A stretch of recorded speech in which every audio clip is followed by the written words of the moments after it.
хилцүүлэг эхэлсэн. Энэ хилцүүлэг дээр ажиллаж байгаа манай сэтгүүлч Намчин мэдээллийг шууд дамжуулахад бэлэн боллоо. Ингээд Намчинтай холбогдъё.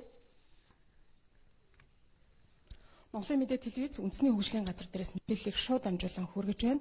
Тэгэхээр үндэсний хөгжлийн газраас эдийн засгийг бүсчлэн хөгжүүлэх, төвлөрлийг сааруулах бодлого баримтлан ажиллаж байгаа. Тэгэхээр энэ ажлын хүрээнд яг энэ бодлого боловсруулахад дэмжлэг үзүүлэх, арга зүйн дэмжлэг үзүүлэх яг энэ ажлын хэсгийг байгуулсан байна. Тэгэхээр ажлын хэсгийн өнөөдөр хамгийн анхны удаа хуралдаж байгаа. Тэгэхээр энэ хурлаар яг ямар асуудлуудыг шийдвэрлэх боломжтой вэ? Ер нь бол эдийн засгийг бүсчлэн хөгжүүлж төвлөрлийг сааруулах гэдэг зүйл дээр ямар ажлуудыг тусгах вэ гэдэг асуудлаар бид үндэсний хөгжлийн газрын хилцээний Эрдэнэ хоёртой уулзаж тодруулъя. Тэгэхээр зэрэг яг энэ ажлын хүрээнд ажлын хэсгийн ямар үүрэгтэй оролцох вэ? Эдийн засгчид бас ямар байдлаар урахаа оролдуулж асуудлыг төвшүүлж ах шиг байна. За тэгэхээр одоо эдийн засгийг бүсчлэн хөгжүүлэх ажил маань бол 17 жилийн дараа эхэж яригдж байгаа. Одоо эдийн засгийн нөхцөл байдал бол нэлээд их өөр боллоо. IT-ийн одоо шинэ технологиуд гарч ирж байна. Эдийн засгийн нөхцөл байдал маш хурдтай хөгжиж байгаа. Энэ үед бол Монгол улсын эдийн засгийнхаа бүсчлэн хөгжүүлэх асуудлыг дахиж авч үзэхээс өөр аргагүй болж байгаа. За өнөөдөр бол энэ чиглэлээр одоо эрдэмийн ажил хамгаалсан, одоо судалгааны ажил хийсэн Монголын одоо бүх эрдэмтдийг бол урьж үндэсний хөгжлийн газрын дэргэд одоо бодлогын зөвлөл байгуулан ажиллаж байгаамаа. Тэгээ энэ зөвлөл маань бол эдийн засгийг бүсчлэн хөгжүүлэхэд онол арга зүйн дэмжлэг үзүүлэх ийм зорилготой ажлын хэсэг байна. Ажлын хэсэг юу багт чинь яг гол одоо хэлэлцэх асуудлууд нь бас юу вэ? За ажлын хэсэгт бол 20 орчим одоо доктор профессорууд орж байгаа. Гол асуудал нь бол энэ эдийн засгийг бүсчлэн хөгжүүлэх ажлыг одоо ямар арга зүйгээр боловсруулах вэ гэдэг дээр бол одоо өнөөдөр санал бодлоос хэлцэж байгаа. За энэ хүрээнд бол 10 орчим улсын одоо бүсчилсэн хөгжлийн арга зүйтэй танилцах. За эндээс бол Монголын одоо бүсчилсэн хөгжлийн бодлогын хувилбарыг гаргах. За энэ арга зүйгээ бол бүх яамдын одоо шинжлэх ухааны технологийн зөвлөлөөр батлуулах.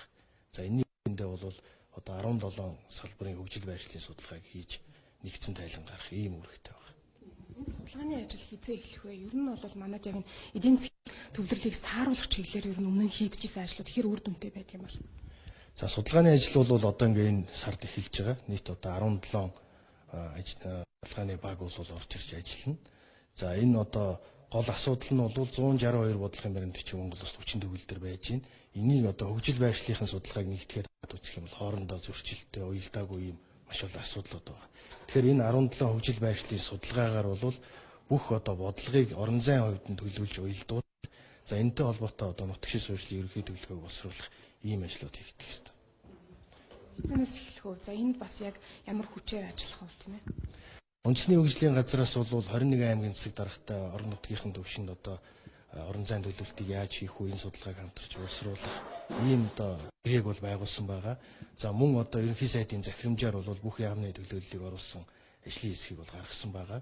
Нийтдээ бол 100 орчим одоо эрдэмтэн судлаач албан агч нар бол оролцож энэ бодлогыг одоо 2 жилийн хугацаанд боловсруулах ёстой байна. Нийтдээ бол 60 орчим удаагийн хилцүүлгийг зохион байгуулна бүх орондоо яар.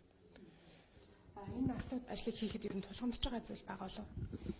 За одоо хамгийн гол нь бол эрдэмтэд маань саналаа нэгтгэх арга зүйгээ бол маш тодорхой гаргаж ирж энэ дээр одоо бүх бодлогынхаа мэдээллийг оруулж нэгтгэж боловсруулах энэ ажил бол хамгийн их ээлжинд бол хийгдэнэ. За арга зүйгүй одоо янз бүрийн судалгаануудыг нэгтгэх ажил маань бол өөр их хүнд байна.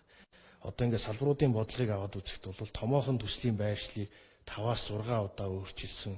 За энээс болж одоо хөрөнгө оруулагчд болон хувийн хвшлийнхэн тодорхойгүй байдал үүссэн ийм асуудлууд байгаа. Тийм учраас эхний ээлжинд арга зүйгээ зөв сонгож энийгээ бол батлуулах. За энэ дээр суурилж одоо хөгжил байршлын судалгаа бодлогын одоо хувилбаруудыг гаргах ийм ажил байгаа. Үзэгчдээ бид эдийн засгийн одоо төвлөрлийг сааруулах, за бүсчлэн хөгжүүлэхэд одоо ямар бодлого баримтлах ёстой вэ гэдэг энэ хурал дээрээс мэдээллийг хүргэлээ. Үндэсний хөгжлийн газар дээрээс мэдээллийг шууд дамжуулан хүргэлээ. Намчин баярлалаа.